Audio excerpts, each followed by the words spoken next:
E aí galera, bom dia! Oficialmente 8 horas começando aí os trabalhos. Mais uma semana, o ano já tá acabando e ainda a gente tá aí naquela pegada de sempre. Um dia super abençoado e produtivo para todos nós, bora lá meter fim. E esse Dellzinho aqui é um Inspiron, né? É o conhecido mais como escamado. Esse notebook que chegou para nós, ele ligava, porém ele não carregava a bateria. Aí é muito comum dar esse erro aqui nesse Dell para quem tem 5 e 7. O que acontece? Em alguns casos ele gera problema tanto na parte de carga como na parte de ligar, que elas trabalham em conjunto, viu pessoal? É muito comum, às vezes quando queima uma máquina, queimar esses dois circuitos. Quando o notebook estraga, ele estraga normalmente por causa da temperatura excessiva ou a falha de eminente de algum componente. Isso normalmente os componentes mais sensíveis que mais usam é o circuito da parte de ligar, de carga e a de alimentação do processador. Em termos técnicos, né, a parte de start, que seria a de ligar, a charge, que é a parte de carga, e a linha de V-Core, que é a alimentação do processador. Então normalmente quando você tem um problema em uma dessas linhas, ela acaba danificando as outras. Essa explicação que eu estou dando para vocês não necessariamente é uma regra, porque tem gente que leva muito ao pedalito, então queimou um, queima tudo. Não, não é assim. Eles são interligados, então um acaba sobrecarregando o outro, é isso que acontece. Essa plaquinha do Infoway do W7410, o cliente trouxe essa máquina aqui, ele relatou que o cooler estava sem funcionar, já chegou e deu o diagnóstico, falou do cooler e a carcaça dele estava quebrada, o botão power. O que acontece? Muitas das vezes que chega esses diagnósticos prontos aqui de cooler, os caras não tem coragem nem de tirar da placa mãe para testar e ver se o cooler tá rodando ou não. No caso, o cooler dele tava muito sujo, tava podrão de sujeira. Aí o que acontece? Como o cooler dele tava funcionando pesado, acabou forçando o circuito do termostato, que faz a leitura da temperatura da placa. Então a máquina dele precisou de um reparozinho simples nessa área do termostato, uma limpezinha geral. Aquele diagnóstico, o cara não tem nem coragem de tirar o cooler do gabinete, né? Para verificar se fazer uma limpeza, vai funcionar ou não. Os caras já pegam, vê que o negócio tá ali e já vai falando aí o que tem que fazer, trocar, sem nem ao menos testar. E aí, galera, bom dia! Bora lá, mais uma terça-feira aí, semana tá passando daquele jeito, dia super abençoado e produtivo para todos nós. E vamos embora lá meter ficha que o dia tá só começando. Vamos começar voando nessa Navon no Asus aqui, chegou morto, a gente conseguiu detectar o problema dele. Ele fritou a linha de start, V-Core, deu BO nesse notebook, viu galera? Deu muito probleminha nele. Então daqui as repar nojento pra fazer, toda hora dá um BOzinho, você tira um curto dali, aparece outro, tira um probleminha daqui, vai outro. Então a hora que você vê, a máquina tava cheia de BOzinho, cheia de probleminha pequenininho. Esses últimos 15, 20 dias apareceram muitos clientes reclamando problema de BGA, que já tinha recebido esse diagnóstico e trouxe para a gente tirar uma segunda opinião. E a maioria das máquinas não era problema de BGA. A maioria das máquinas estava com muito curto, então assim, é enjoado de detectar o problema porque o cara tem que ter saco para sentar com a porra da placa na mão e ir lá componente a componente, medir até achar o defeito. Eletrônica é um nojo por causa disso, porque se o cara não tem saco para ficar sentado na frente da placa, medindo, analisando, reanalisando, não vai para frente. Aí o cara vai condenar um caminhão de máquina.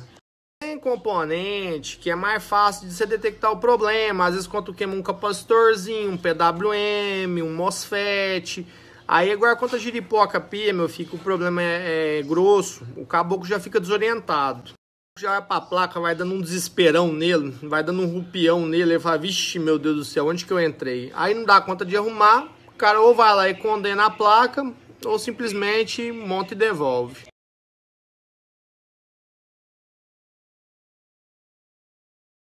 Vamos lá em frente, um dia super abençoado e produtivo para todos nós, e bora lá meter ficha, né, que tá só começando. Hoje eu já começo de polêmica, né? Ontem tem umas coisas que é engraçada demais, a gente ri, mas fica espantado ao mesmo tempo.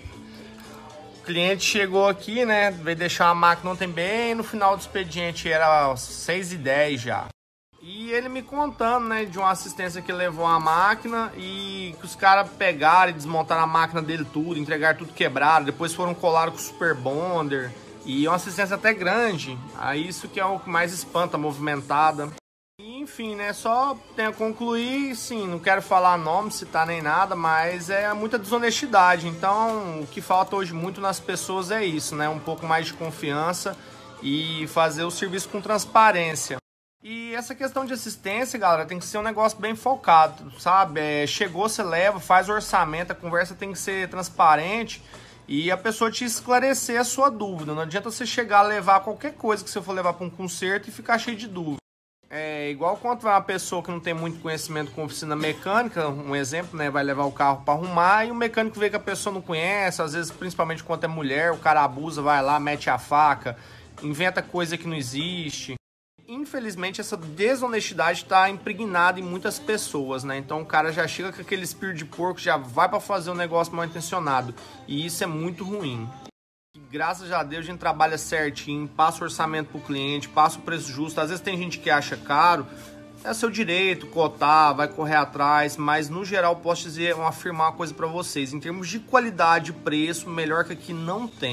Então aqui é aquele nosso dilema de sempre, né? Se eu não posso te ajudar, também não vou te atrapalhar. Então vou fazer um negócio certinho pra vocês. A gente sempre faz com o maior carinho, o maior amor, que a gente gosta muito disso aqui, a gente ama. Então por isso que eu mostro pra vocês aí.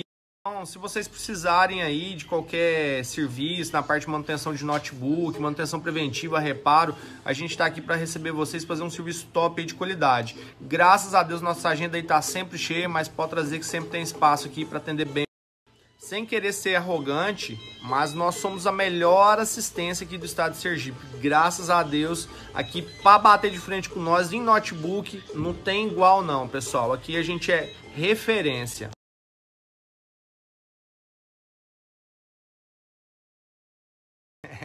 Tô rindo aqui da brincadeira, mas é isso aí, galera. Graças a Deus a gente é referência. Então, quando tem um pepino, o cara vem e fala, vixe, não tem mais jeito aqui. Se lá na casa de notebook não arrumar, ninguém arruma. Pode ter certeza que aqui a gente faz o possível sempre. Por isso que a gente é referência. Deus pingaiada de plantão aí. Rapaz, esse mês passado, foi os meses dos nego que derrubou cerveja no notebook, viu? Chegou um punhado aqui, ó, nossa, tá tomando marca, eu vi o copo caiu em cima do notebook. Aí fudeu.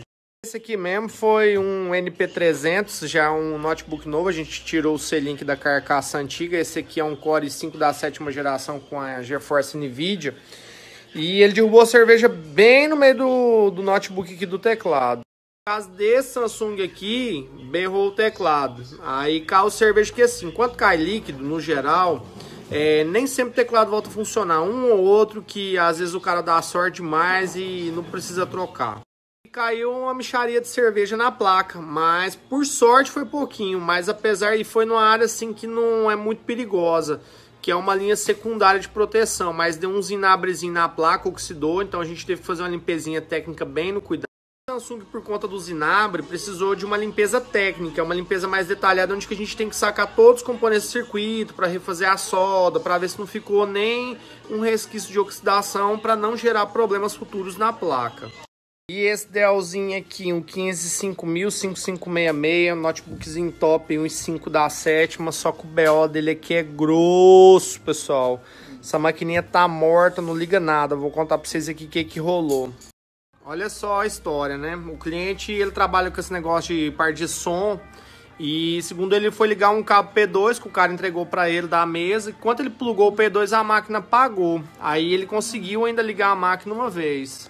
Aí ele reclamou lá, trocaram o cabo, só que quando foi plugar de novo o cabo, a máquina não ligou mais. Gerou um curto pesado no fade out, que chegou a queimar e até arrancar os pads da placa-mãe.